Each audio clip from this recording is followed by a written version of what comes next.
अस्सलाम वालेकुम। आप सब लोग कैसे हैं? उम्मीद है सब अच्छे होंगे। इस तरह के सेंटेंसेस हम डेली यूज़ में अक्सर बोलते हैं ना, जैसे कि शोर सुनकर बच्चा जाग गया, घर लौटते हुए मैंने एक एक्सीडेंट देखा, मुझे खाना पकाते हुए देखकर अम्मी खुश हो गईं। अब देखें ये जो दो ऊपर वाले सेंटेंसेस इसके अंदर हम दो एक्शन की बात कर रहे हैं। साइमल्टेनियसली दो एक्शंस यहाँ पर परफॉर्म हो रहे हैं, जैसे कि शोर सुनना और बच्चा उस वक्त जागना। ठीक है, तो दो एक्शंस हो गए कि सुनकर जाग गया, तो जागने और सुनने का काम एक साथ हो रहा है। घर लौटते हुए मैंने एक एक्सीडेंट देखा, तो घर लौटने का और एक्सीडेंट देखने का काम दोनों एक साथ हुए।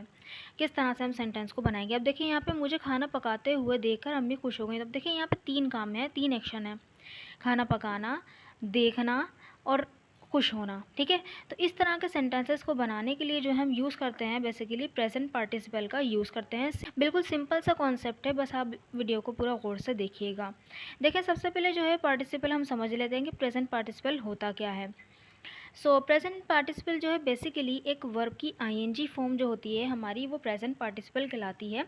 सिंपली हम जो वर्ब की आईएनजी फॉर्म है उसको प्रेजेंट पार्टिसिपल कहते हैं। अब देखिए इसके जो है दो इस्तेमाल है प्रेजेंट पार्टिसिपल का, एक तो बेसिक यूज़ है और एक एडवांस यूज़ है। तो बेसिकली हमारा जो मकसद है वो एडवांस यूज़ पढ़ना है इसका, लेकिन मैं आपको बता देती हूँ कि इसका बेसिक यूज़ इसका क्या है। देखें इसको जो है सेंटेंसेज में, यानी कि कंटिन्यूस जो सेंटेंसेज है हमारे, present continuous, past continuous, future continuous, present perfect continuous, past perfect continuous और फ्यूचर परफेक्ट कंटिन्यूस, इन 6 सेंटेंसेस में जो आईएनजी फॉर्म यूज़ होती है वो हमारी प्रेजेंट पार्टिसिपल के तौर पे यूज़ हो रही होती है। ठीक, सो इस वीडियो में हम बेसिकली इसका एक एडवांस यूज़ पढ़ने वाले हैं। इसके 4 एडवांस यूजेस हैं जो कि मैं एक अलग अलग वीडियोज़ में बताऊँगी। इस वीडियो में हम एक इसका फर्स्ट यूज़ पढ़ेंगे और इस एडवांस यूज़ को भी हम अपने स्टाइल में यानी कि स्ट्रक्चर की मदद से पढ़ेंगे। इसके मैंने दो स्ट्रक्चर बनाए, देखें बिल्कुल आराम से जो है स्ट्रक्चर की मदद से आप बिल्कुल सारे सेंटेंसेस को ट्रांसलेट कर देंगे। किस तरह देखें, सबसे पहले आएगा वर्ब की आईएनजी फॉर्म, फिर उसके बाद आ जाएगा ऑब्जेक्ट, किसी भी चीज़ को देखकर सुनकर। ठीक है, तो वहाँ पर हम वर्ब की आईएनजी फॉर्म का यूज़ करेंगे, उसके बाद ऑब्जेक्ट, और जो हमारा सेंटेंस होगा वो एज इट इज़, जो सेंटेंस जिस भी टेंस में होगा, जिस भी मॉडल में होगा, वो हमारा सेंटेंस एज इट इज़ आ जाएगा। देखें किस तरह से, पुलिस को देखकर चोर भाग गया। अब देखें ये जो दो एक्शन है, पुलिस को देखकर और चोर भाग गया। अब देखिए हमारे जो जहन में ख्याल उठता है कि हम हैविंग वर्ब की थर्ड फॉर्म और आफ्टर वर्ब की आईएनजी फॉर्म का यूज़ भी करते हैं इसके लिए, लेकिन देखें उसको जो है हम जब यूज़ करते हैं जब एक काम हो गया हो फिर दूसरा काम हुआ हो। लेकिन यहाँ पर देखें एक काम को देखते ही, यानी उसी का रिएक्शन है कि वो चीज़ हो गई। जैसे कि यहाँ पर जो है एक एक्शन को देखते ही उसी के रिएक्शन में हमारा दूसरा एक्शन हुआ, यानी कि पुलिस को देखा और फ़ौरन ही चोर भाग गया। यहाँ पे कोई टाइम नहीं आया। अब देखें आफ्टर और हैविंग जब लगता है, जब जैसे कि मैं देख कर बताता हूँ। ठीक है, अगर मैंने किसी को बोला मैं देख कर बताता हूँ, तो देखूँगी मैं पहले, फिर उसके बाद आकर बताऊँगी, तो वहाँ पे थोड़ा सा काम, यानी कि वहाँ पे थोड़ा सा टाइम आ गया। टाइम यहाँ पे लेकिन जो है दो एक्शन के दरमियान टाइम ना आए, एक के बाद एक एक्शन हो रहा हो। ठीक है, तो यहाँ पर हम सीइंग इसका यूज़ करेंगे, तो बन जाएगा seeing the police the thief ran away. तो चोर भाग गया ये हमारा सेंटेंस था और सीइंग द पुलिस ये हमारा प्रेजेंट पार्टिसिपल फ्रेज था। तो सीइंग द पुलिस, पुलिस को देखकर, द थीफ रैन अवे, चोर भाग गया। सो मैंने जो है और भी एग्जांपल्स लिए हैं अलग अलग वर्ब के साथ, तो देखिए देखें, शोर सुनकर बच्चा जाग गया, शोर सुनकर बच्चा जाग गया, बच्चा जाग गया पास्ट इंडेफिनिट का ही सेंटेंस है। शोर सुनकर, तो यहाँ पे सुनना हेयरिंग होगा, तो बोलेंगे hearing the noise child woke up, hearing the noise child woke up. Next sentence देखें, हमें देखकर वो खुश हो गया, हमें देखकर वो खुश हो गया बनेगा seeing us he got happy, seeing us he got happy. ठीक है, नेक्स्ट सेंटेंस इज दराज खोलकर मैंने पेन निकाला। अब देखें दराज खोलने का काम और पेन निकालने का काम साइमल्टेनियसली हो रहा है, एक के बाद एक हो रहा है। ठीक है, तो यहाँ पे भी हम इसी का इस्तेमाल करेंगे। Opening the drawer I took out a pen, कितना सिंपल है ना, तो आराम से हम इसको बोलते हुए, ये स्टाइलिश भी लगता है तो इसलिए हम यहाँ पे यूज़ कर सकते हैं इसको। Opening the door, opening the drawer I took out a pen. Next sentence देखें, बुर्का पहनकर मैं घर से बाहर गई, तो बनेगा पुटिंग ऑन द बाया I went out of the house, putting on the बाया I went out of the house. Next sentence, घर लौटते हुए मैंने एक्सीडेंट देखा, तो घर लौटते हुए मैंने एक्सीडेंट देखा, दोनों काम एक साथ हो रहे हैं। Returning home I saw an accident, returning home I saw an accident. Next sentence देखें, उसका मोबाइल छीनकर वो भाग गया, उसका मोबाइल छीनकर वो भाग गया, snatching his mobile he ran away, snatching his mobile he ran away. Next sentence, Alina को देखकर वो मुस्कुराया, अलीना को देखकर वो मुस्कुराया, looking at the Alina he smiled, looking at the Alina he smiled. Next sentence देखें, क्या तुम खबर सुनकर खुश हुए? अगर देखें सवाल आ जाए तो सवाल को किस तरह से बनाएंगे। अब यहाँ पे जो है हमारे जो प्रेजेंट पार्टिसिपल का फ्रेज़ है वो आखिर में आ जाएगा। किस तरह? Did you get happy hearing this news?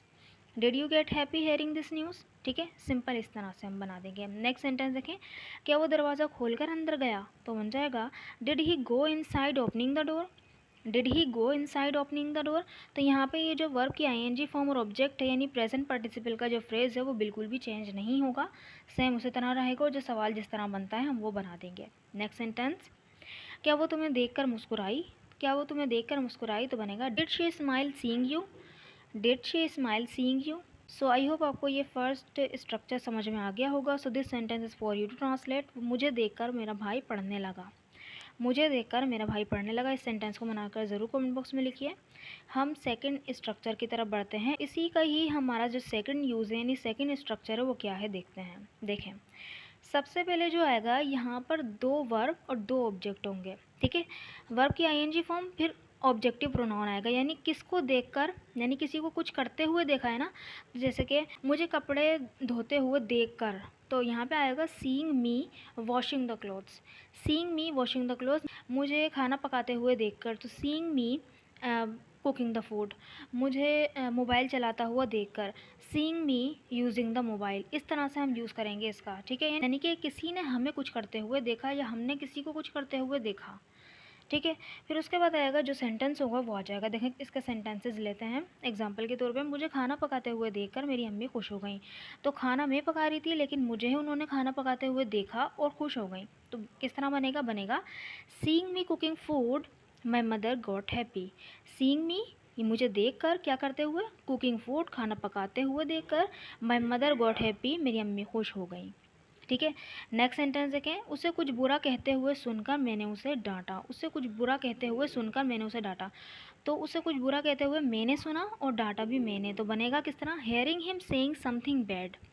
Hearing him, मैंने उसको सुना, कुछ सेइंग समथिंग बैड, कुछ कहते हुए, कुछ बुरा कहते हुए, आई स्कॉल्डेड हिम, मैंने उसे डांटा। नेक्स्ट सेंटेंस देखें, उन्हें काम करता हुआ देखकर बच्चा उन्हें तंग करने लगा। तो उन्हें काम करता हुआ देखकर किसने देखा? बच्चे ने देखा और उन्हें बच्चा ही तंग करने लगा। तो बनेगा seeing them doing work. Seeing them, उन्हें देखकर, क्या देखकर? डूइंग वर्क यानी काम करता हुआ देखकर, चाइल्ड स्टार्टेड बोदरिंग देम, उनको तंग करने लगा बच्चा। नेक्स्ट सेंटेंस देखें, हमें मार्केट देखकर वो भी हमारे साथ चलने के लिए राज़ी हो गई। तो बनेगा seeing us going to the market she also agreed to come with us. Seeing us going to the market आया। देखिए सीइंग अस हमें देखकर, गोइंग टू द मार्केट यानी जाता हुआ, मार्केट जाता हुआ देखकर, शी ऑल्सो अग्रीड, वो भी राज़ी हो गई, टू कम विद अस, हमारे साथ चलने के लिए। सो आई होप आपको ये प्रेजेंट पार्टिसिपल का यूज़ समझ में आया होगा और आपकी कुछ नॉलेज में इस वीडियो ने इजाफा किया होगा। So this sentence is for you to translate. उसे गाली देते हुए सुनकर उसके वालिद ने उसे मारा। उसे गाली देते हुए सुनकर उसके वालिद ने उसे मारा। इसके 3 यूजेस और हैं। देखिए कितनी आसानी से हमने इसका एक यूज़ सीख लिया। इसके और भी यूजेस हैं, इसी तरह से मैं आसान तरीके से आपको बताऊंगी। सो वो वीडियोस भी ज़रूर देखिएगा जो आने वाली हैं। आई होप कि आपको ये वीडियो अच्छी लगी होगी। अगर वीडियो अच्छी लगी है तो चैनल को ज़रूर सब्सक्राइब भी कर दीजिएगा और वीडियो को लाइक भी कर दीजिएगा। Thank you so much.